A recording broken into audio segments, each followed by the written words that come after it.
Hello everyone, HTML সম্পর্কিত পরবর্তী ভিডিওতে আপনাদের সবাইকে স্বাগতম। গত ভিডিওতে আমরা দেখেছিলাম কিভাবে এইচটিএমএল ট্যাগ ব্যবহার করতে হয় এবং এইচটিএমএল ট্যাগের অন্য আদ্যপান্ত। এই ভিডিওতে আমরা দেখব এইচটিএমএল অ্যাট্রিবিউট কিভাবে ব্যবহার করতে হয়। এখানে আমরা এইচটিএমএল কোড দেখতে পাচ্ছি যেটি আমরা গত পর্বে লিখেছিলাম এবং আমাদের বাম পাশে আমরা ব্রাউজারে আমাদের আউটপুটটা দেখতে পাচ্ছি। এইচটিএমএল অ্যাট্রিবিউট একটি এইচটিএমএল ট্যাগের এম্পাওয়ারমেন্টে কাজ করে, অর্থাৎ একটি অ্যাট্রিবিউট এইচটিএমএল এর পাওয়ারকে বাড়িয়ে দেয়। যেমন আমরা এখানে পি ট্যাগের ভিতর টাইটেল নামে একটি অ্যাট্রিবিউট দিতে পারি। অ্যাট্রিবিউট লেখার নিয়ম হলো একটি ট্যাগের প্রথম অংশের পরে স্পেস দিয়ে এরপর অ্যাট্রিবিউটের নামটি দিতে হয়। যেমন আমরা এখানে পি ট্যাগের ভিতরে টাইটেল নামে একটি অ্যাট্রিবিউট দেব। টাইটেল অ্যাট্রিবিউট এর ভিতরে আমরা যে কোনো কিছু দিতে পারি, যেমন হ্যালো দিস ইজ টাইটেল। এই অ্যাট্রিবিউটটি দেওয়ার ফলে যে জিনিসটি হলো, আমরা এরপরে পি ট্যাগের উপর কার্সর রাখলে আমাদের এই টাইটেলটি আমরা দেখতে পারবো। চলুন দেখা নেওয়া যাক, ফাইলটাকে সেভ করে নিই। এখন পি ট্যাগের উপর কার্সরটা রাখলে আমরা দেখতে পাচ্ছি হ্যালো দিস ইজ টাইটেল লেখাটি আসতেছে। আমরা এখন অন্য একটি পি ট্যাগ নিয়ে নেই। সো এখানে হ্যালো হ্যালো টু নামে যে পি ট্যাগ নিলাম সেটার উপর কার্সর রাখলে কিন্তু টাইটেলটা আসবে না, কারণ বাই ডিফল্ট পি ট্যাগের উপর কোনো কার্সর নিলে কোনো টাইটেল আসে না। কিন্তু আমরা যদি টাইটেল নামের কোনো অ্যাট্রিবিউট ইউজ করি তাহলে সেখানে টাইটেলটা চলে আসতেছে। এখন আমরা এখানে টাইটেল আবার ইউজ করব।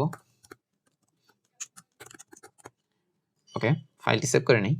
এখন আমরা যদি কার্সরটি নেই তাহলে দেখতে পারবো দিস ইজ টাইটেল লেখাটি আসতেছে এবং এটির উপর কার্সর নিলে দিস ইজ টাইটেল আসতেছে। একইভাবে আমরা যদি h1 ট্যাগের উপরে টাইটেলটি লিখি তাহলে মাই নেম ইজ টাইটেল। একইভাবে h1 ট্যাগের উপরও কার্সরটি রাখলে আমরা টাইটেলটি দেখতে পারতেছি, কিন্তু h2 ট্যাগের উপর দেখতে পারতেছি না। এখন আমাদের কি করতে হবে? h2 ট্যাগের উপর যদি আমরা দেখতে চাই তাহলে আমাদের এখানে টাইটেল অ্যাট্রিবিউটটি ব্যবহার করতে হবে। টাইটেল একটি অ্যাট্রিবিউট যেটি ব্যবহার করার জন্য আমাদের প্রথম ট্যাগের পরে একটি স্পেস দিয়ে এরপর আমাদের ভ্যালুটি লিখতে হবে। এখানে আমাদের অ্যাট্রিবিউটের গঠনটি হলো অ্যাট্রিবিউট নেম, এরপর ইকুয়াল সাইন, এরপর আমাদের ভ্যালু। এটি হলো আমাদের যে কোনো অ্যাট্রিবিউট লেখার জন্য নিয়ম। এখন আমাদের যেহেতু অ্যাট্রিবিউট ব্যবহার করতেছি টাইটেল অ্যাট্রিবিউট, তাই টাইটেল অ্যাট্রিবিউটের নাম হবে টাইটেল ইকুয়ালস কোটেশন সাইনের পরে আমাদের ভ্যালুটা লিখে দিলাম। এখন আমরা আরেকটি ট্যাগ ও তার অ্যাট্রিবিউট দেখব। যেমন আমরা এখন যে ট্যাগটি ব্যবহার করব সেই ট্যাগের নাম হলো অ্যাঙ্কর বা এ ট্যাগ। তো এ ট্যাগ ব্যবহার করার জন্য আমরা নিয়ম জানি যে আমাদের অ্যাঙ্গেল ব্র্যাকেট দিয়ে কাজটি শুরু করতে হবে এবং এটি ক্লোজ করতে হবে। এর ভিতরে আমরা আমাদের যে কোনো কিছু লিখতে পারবো। আমরা এখানে হ্যালো অ্যাগেইন নামে একটি লেখা দেখতেছি যেটি এ ট্যাগের ভিতর রয়েছে। এখন আমরা এ ট্যাগের ভিতর আমরা একটা অ্যাট্রিবিউট ব্যবহার করব যার নাম হবে href, দ্যাট মিনস এটা হলো hyper reference. Hyper reference attribute ব্যবহার করার জন্য আমাদের নিয়ম অনুযায়ী আমরা একটা প্রথম অংশের ভিতরে একটি স্পেস দিব এবং href লেখাটি লিখব ইকুয়াল আমাদের ভ্যালু। এখন এখানে আমরা যে ধরনের লিঙ্কটি প্রোভাইড করব সেই লিঙ্কটে আমাদের ব্রাউজার আমাদের নিয়ে যাবে।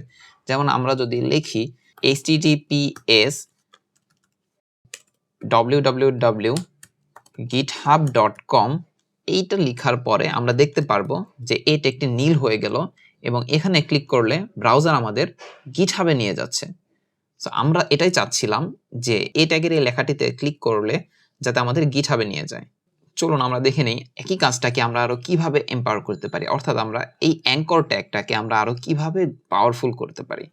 আমরা আমাদের আগের পেজটিতে চলে যাই যেখানে আমাদের সার্ভারটি রান করতেছে। আমরা একটু রিলোড দিয়ে নেই। তো এখন আমাদের দরকার যে এই হ্যালো অ্যাগেইন ট্যাগটার উপর ক্লিক করলে আমাদের এই ট্যাবে ওপেন হবে না, নতুন আরেকটি ট্যাবে আমাদের নিয়ে যাবে। সেটি করার জন্য আমরা এই প্রথম অংশের ভিতরেই আরেকটি অ্যাট্রিবিউট ইউজ করব। আমরা যদি একটি ট্যাগের ভিতরে দুইটি অ্যাট্রিবিউট ব্যবহার করতে চাই তাহলে স্পেস দিয়ে সেপারেট করে নিতে হবে। এখন আমরা যে অ্যাট্রিবিউটটা ব্যবহার করব যাতে আমাদের নিউ ট্যাবে ওপেন হয় তার নাম হলো target. Same target attribute equal sign, এরপর কোটেশন, এরপর আমাদের ভ্যালু দিতে হবে। ভ্যালু হিসেবে আমরা দিতে পারি আন্ডারস্কোর ব্ল্যাঙ্ক। এই ভ্যালুগুলো এবং অ্যাট্রিবিউটের নামগুলো প্রিডিফাইন্ড, দ্যাট মিনস আপনার যে কাজটা করতে হবে সেটার জন্য কোন ধরনের ভ্যালু দিতে হবে সেটা আপনাকে জানতে হবে। অ্যান্ড এই সমস্ত কিছু আমরা পরবর্তীতে নির্দিষ্ট HTML এর ভিডিওগুলোতে আমরা দেখতে পারবো।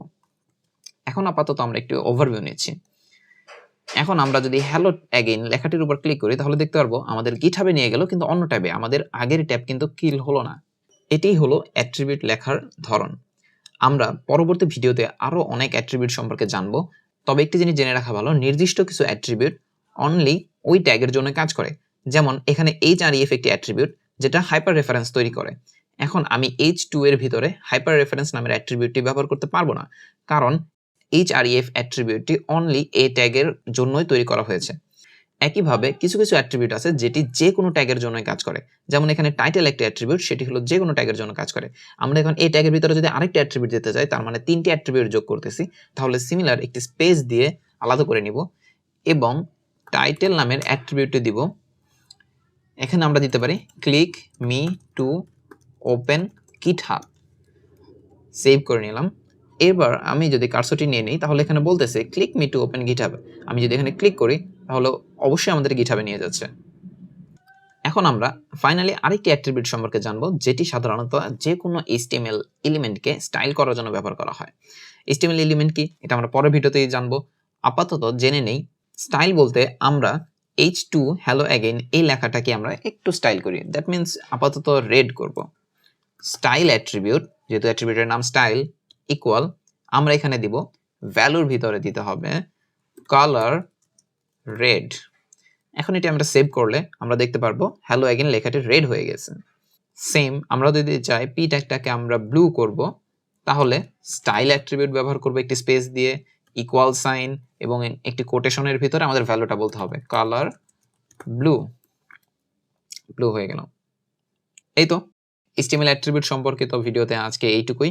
পরবর্তী ভিডিওতে আমরা আরো বিশদভাবে জানবো, যেমন এই ট্যাগের আর কি কি অ্যাট্রিবিউট ব্যবহার করতে পারি, আমরা অ্যাট্রিবিউটের মাধ্যমে আরো কি কি কাজ করতে পারি। ধন্যবাদ।